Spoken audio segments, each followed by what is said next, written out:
शुरू करना है प्रोविडेंट फंड के बारे में, पीएफ के बारे में। ठीक है, पीएफ का मसला समझो पहले। पीएफ 3 टाइप के हम लोग बांटेगा, 3 कैटेगरी में बांटेगा। पहला स्टेटरी फंड होता है, दूसरा रिकॉग्नाइज्ड प्रोविडेंट फंड होता है, और तीसरा होता है नॉन रिकॉग्नाइज्ड प्रोविडेंट फंड।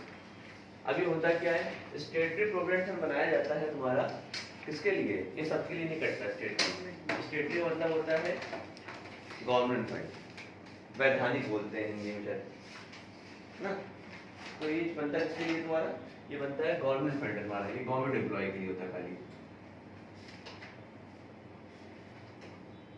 जितने भी गवर्नमेंट एम्प्लॉय हैं, चाहे वो स्टेट गवर्नमेंट का हो, चाहे वो सेंट्रल गवर्नमेंट का, चाहे वो लोकल अथॉरिटी के गवर्नमेंट हो, उनके लिए स्टेटरी फंड कटता है तुम्हारा।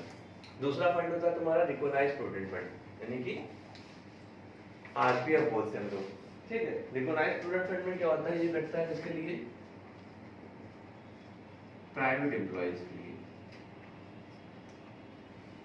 ठीक है, जितने भी हमारे प्राइवेट एम्प्लॉयज होते हैं, तो जो हमारे नॉन गवर्नमेंट कंपनी में काम कर रहे होते हैं, एज अ प्राइवेट सेक्टर में काम कर रहे होते हैं, उनका जो है आरपीएफ कटता है। उनका भी पीएफ कटता है ना, जो नॉन गवर्नमेंट होते हैं, सुना होगा ना, पीएफ कटेगा, पीएफ कटेगा, सब उनका पीएफ कटता है। पहले सैलरी 10-12 हज़ार रुपया, तभी पीएफ कटता है उनका।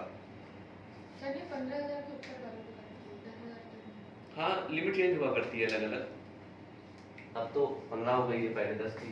ठीक, तो ये क्या होगा तुम्हारा रिकॉग्नाइज्ड प्रोविडेंट फंड किसके लिए कटता है? तुम्हारा प्राइवेट एम्प्लॉयज के लिए। और तीसरा होता है non recognised provident fund. Non recognised provident fund का मतलब होता है ऐसा फंड जिसको तुम रिकॉग्नाइज नहीं करो, जिसको गवर्नमेंट ने रिकॉग्नाइज नहीं किया है।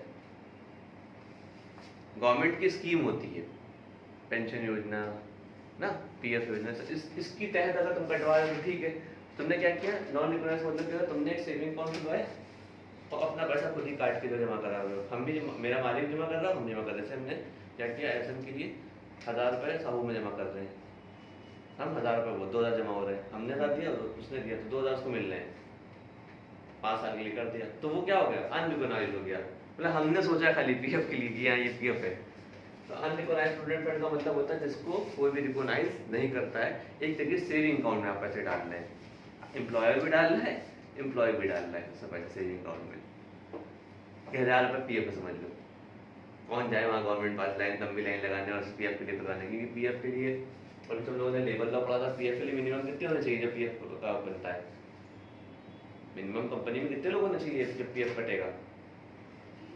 फैक्ट्री में कितने होने चाहिए? अभी हम लोगों ने लेबर लॉ पढ़ा था, हाँ 20 लोग थे। कम से कम 20 लोग अगर होंगे तो आपका पीएफ क्या होगा, कटना मैंडेटरी रहता है। जिस जगह पर 20 लोग काम कर रहे हैं उस जगह पर क्या करना है, आपको पीएफ काटना कंपलसरी है। ठीक, समझ में नहीं है? तो अब यहाँ पे एम्प्लॉय कंट्रीब्यूशन, मतलब हम, क्योंकि पीएफ एक ऐसी चीज है कि उसमें एम्प्लॉयर भी अपना कंट्रीब्यूशन करता है, मतलब एम्प्लॉयर भी देता है और एम्प्लॉय भी अपना कंट्रीब्यूशन करता है, दोनों अपना कंट्रीब्यूशन करते हैं। मतलब थोड़ा आपकी सैलरी से काटा जाता है और थोड़ा वो देता है। तुम लोगों ने भी लेबर लॉ में पढ़ा भी होगा ना कि आधा वो देता है, आधा वो देता है, बाकी इंटरेस्ट होता है ना। तो क्या होगा तुम्हारा एम्प्लॉय कंट्रीब्यूशन, हमने अपना कंट्रीब्यूशन किया जो हमारी सैलरी से कट रहा होगा पीएफ। लेकिन सबकी सैलरी से पीएफ कट नहीं है, कट कटा के इतनी आ जाती है, बोलते होंगे सब लोग, कट कटा के वर्ड बोलते नहीं बोलते हैं भाई। किसी की इन हैंड होती है और दूसरी होती है ऑन रोल ना। ऑन रोल होती है, ऑन रोल क्या होती है, ज्यादा होती है, और इन हैंड क्या होती है तुम्हारी, कम आती है। तो जब इन हैंड कम आने का रीजन उसमें पीएफ भी है। ऐसे बहुत सारी चीजें कटती हैं, लेकिन पीएफ भी उसमें से एक पार्ट है। तो पीएफ जो कटता है वो तो एम्प्लॉय का कटता है। तो जो उसको, उसका जो ब्यौरा रहेगा वो डिडक्शन अंडर सेक्शन 80C के साथ टैक्सेबल होगा। मतलब ये हुआ इसका कि 1.5 लाख रुपए के ऊपर अगर अमाउंट होगा तो आपका टैक्सेबल होगा, अदरवाइज टैक्सेबल नहीं होगा। समझ में आया पहली बात? और अगर रिकॉग्नाइज्ड है तब भी यही सेम स्कीम रहेगी। मतलब अगर तुम्हारा पीएफ कट रहा है और पीएफ 1.5 लाख रुपए के ऊपर है तो टैक्सेबल होगा। 80C ये कहता है, 80C कहता है कि 1.5 लाख के ऊपर अगर आपका अमाउंट होगा पीएफ का तो आपका क्या होगा, तुम्हारा टैक्सेबल होगा, और उसके अंदर होगा तो क्या होगा, तुम्हारा एग्जम्प्ट माना जाएगा। समझ में आया नहीं है? तो 80C, इसीलिए यहाँ पे कुछ लिखा ही नहीं अमाउंट, यहाँ लिखते हैं कि 80C के तहत हम लोग देख लेंगे। अभी 80C की टेबल हम लोग कहाँ पढ़ेंगे, जब हम लोग क्या पढ़ेंगे, total income, gross total income, tax liability पढ़ेंगे, तब 80C का यूज होगा हम लोग का। तो 80C की टेबल तो बहुत इंपॉर्टेंट है। ठीक है, तो 80C के बारे में हम लोग आगे पढ़ रहे हैं। तो समझ लो डिडक्शन 80C के टैक्सेबल हो जाता है। अगर 1.5 लाख के अंदर होगा तो नॉन टैक्सेबल होगा, 1.5 लाख के ऊपर होगा तो टैक्सेबल हो जाएगा। इसका मतलब ये हुआ, ठीक है। उसके बाद यहाँ पे तो गवर्नमेंट को पता नहीं कि तुम पीएफ काट रहे हो नहीं काट रहे हो, तो ये क्या होगा तुम्हारा नो डिडक्टेबल, मतलब कोई डिडक्शन इस पे नहीं मिलेगा तुमको। ये नॉर्मल सेविंग अकाउंट में पैसे जमा करने वाला सीन हो जाएगा। समझ में आ रही है? दूसरी बात क्या हुआ, एम्प्लॉयर मतलब हमारा मालिक। हमारा मालिक क्या है, अगर क्या करेगा, पीएफ में कंट्रीब्यूट कर रहा होगा मेरे, भाई जाहिर सी बात है वो भी अपना कंट्रीब्यूशन देता है पीएफ के अंदर, तो क्या होगा, ये फुल्ली एग्जेम्प्ट होगा। क्यों? क्योंकि गवर्नमेंट है और गवर्नमेंट अपने टैक्स काटेगी। बताओ, अच्छा गवर्नमेंट टैक्स नहीं देगी अपना, है ना, काटेगी। तो उस जगह पे गवर्नमेंट आपका मालिक गवर्नमेंट है, चाहे वो सेंट्रल गवर्नमेंट हो, चाहे वो स्टेट गवर्नमेंट हो, चाहे वो लोकल अथॉरिटी कोई भी हो, उस केस में फुल्ली एग्जेम्प्ट होगा तुम्हारा, ठीक। गवर्नमेंट कभी भी कोई भी टैक्स नहीं देती है, नहीं जमा करेगी। क्यों जमा करेगी? उसी की स्टेट है, उसी को टैक्स देगी अपने उसके ऊपर।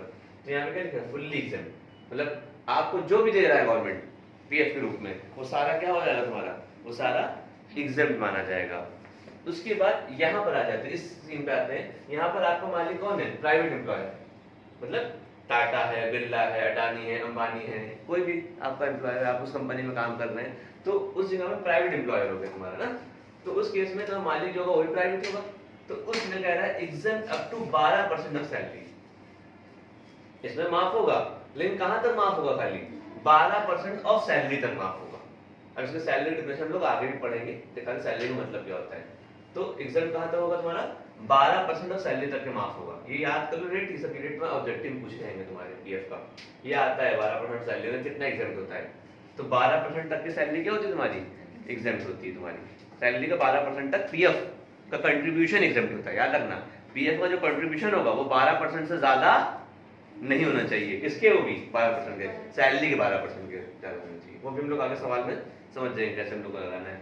इसमें कह रहा है नाइदर एग्जेम्प्ट और नॉन टैक्सेबल, ना ही एग्जेम्प्ट होगा, ना ही क्या होगा तुम्हारा, टैक्सेबल होगा तुम्हारा, क्योंकि वो एक तरीके से सेविंग अकाउंट में उनको क्या फर्क पड़ता है। उसके बाद बात करते हैं, भाई जाहिर सी बात है जो पैसे जमा हो रहा है, हम लोगों ने लेवल लॉ में पढ़ा था कि उस पे क्या मिलता है उसको, उस पे उसको क्या मिलता है? तो अच्छा इंटरेस्ट मिलता है ना। तो याद होगा मैं 25% लिख के आया था, 12 + 12 ना, ऐसा कुछ समथिंग 25-30% का डिस्ट्रीब्यूशन दिखाया था 13.5 12.5 समथिंग ना। तो और उसमें क्या था, साथ में ब्याज भी तो मिलता है। जो इतना ज्यादा पैसा रिटायरमेंट के वक्त मिलता है आपको, उसमें ज्यादातर कंट्रीब्यूशन इंटरेस्ट का बहुत बड़ा लेवल होता है, क्योंकि पीएफ पे इंटरेस्ट रेट बढ़िया होता है। पीएफ पे इंटरेस्ट रेट क्या होता है तुम्हारा, अच्छा होता है। और इसमें जो है सिंपल इंटरेस्ट का यूज नहीं करते, शायद लोग कंपाउंड इंटरेस्ट का यूज करते हैं, ठीक है।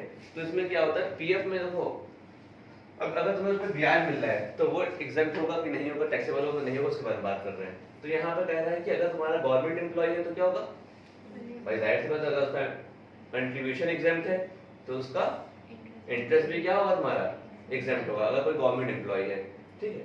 अगर कोई नॉन गवर्नमेंट एम्प्लॉय है तो उसका माफ होगा, लेकिन कहां तक के माफ होगा, 9.5% ऑफ प्रिंसिपल अमाउंट, मतलब जो हमारा मूलधन होगा उसका 9.5% माफ हो जाएगा। समझ में?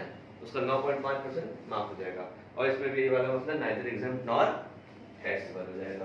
तो उसके बाद तुम्हारा लास्ट है, जब उसका रिटायरमेंट होता है या टर्मिनेशन होता है, पीएफ सभी निकाल सकते हैं ना, या बहुत से केसेस में होता है, हम मान लेते हैं कि अगर उसका रिटायरमेंट होता है तो रिटायरमेंट मतलब में होता है उसका रिपेमेंट, मतलब वो पैसा निकाला जाता है बाहर, हमेशा तो रहेगा नहीं, जब तक जॉब करेगा तब तक रहेगा, जब जॉब निकलेगा तो क्या करेगा, वो वहां से उसको क्या करेगा, निकालेगा पैसा, तो उसे बोलते हैं रिपेमेंट करना पीएफ का। तो जब रिपेमेंट होगा तो अगर गवर्नमेंट एम्प्लॉय है, जाहिर सी बात है उनका सब कुछ क्या होगा, गवर्नमेंट एम्प्लॉय का दिमाग उठा लो एग्जेम्प्ट होता है, गवर्नमेंट एम्प्लॉय क्या होता है, सब कुछ एग्जेम्प्ट होता है। तो उसके बाद तुम्हारा रिकॉग्नाइज अगर है तो वो भी क्या होगा, एग्जेम्प्ट माना जाएगा। क्यों माना जाएगा, क्योंकि ऊपर से वो टैक्स कटाता हुआ चला आ रहा है, ऊपर से वो टैक्स कटाता हुआ चला आ रहा है, इसलिए वो क्या होगा तुम्हारा, एग्जेम्प्ट होगा। और यहाँ पे क्या कर रहा है, एम्प्लॉय कंट्रीब्यूशन, आप देखो रिकॉग्नाइज नॉन रिकॉग्नाइज फट जाएगा मामला, एम्प्लॉय कंट्रीब्यूशन जो होगा वो एग्जेम्प्ट होगा, क्योंकि अपनी एम्प्लॉय पे सेविंग अकाउंट डाल रहा पैसा, और सेविंग अकाउंट जितना डालो उससे फर्क नहीं पड़ता है। अगर एम्प्लॉय कंट्रीब्यूशन होगा और इंटरेस्ट होगा तो टैक्सेबल होगा, ठीक है, वो क्या होगा, टैक्सेबल होगा। और अगर उस पे इंटरेस्ट,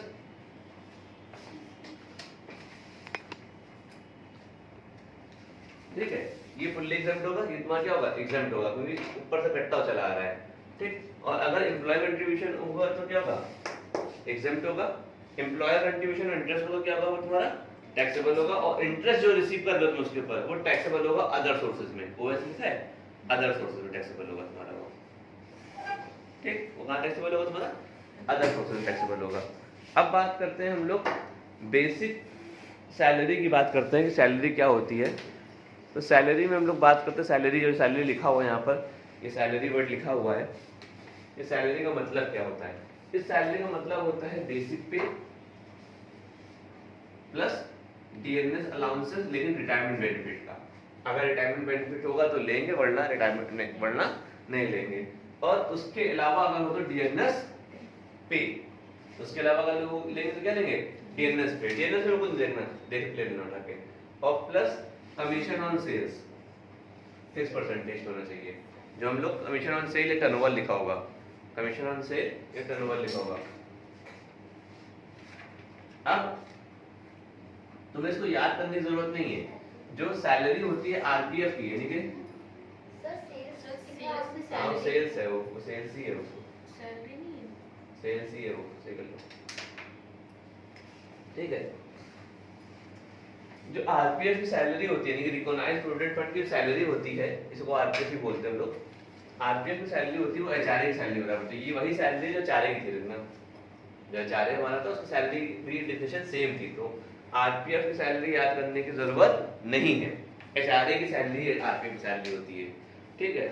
और दूसरी बात करते हैं, जो इंटरेस्ट लिखा है यहाँ पे 9.5% कैसे निकालोगे, तो उसके लिए कह रहा है एक्यूमुलेटेड इंटरेस्ट ले लेना, इनटू रेट अपॉन 100 करना, इनटू डिफरेंस रेट ले लेना, जो भी हमारा आ रहा होगा निकाल देना, इस पे इंटरेस्ट आ जाएगा तुम्हारा, ठीक है। इससे भी क्वेश्चन लगा लेंगे तो पूरा मामला क्लियर हो जाएगा।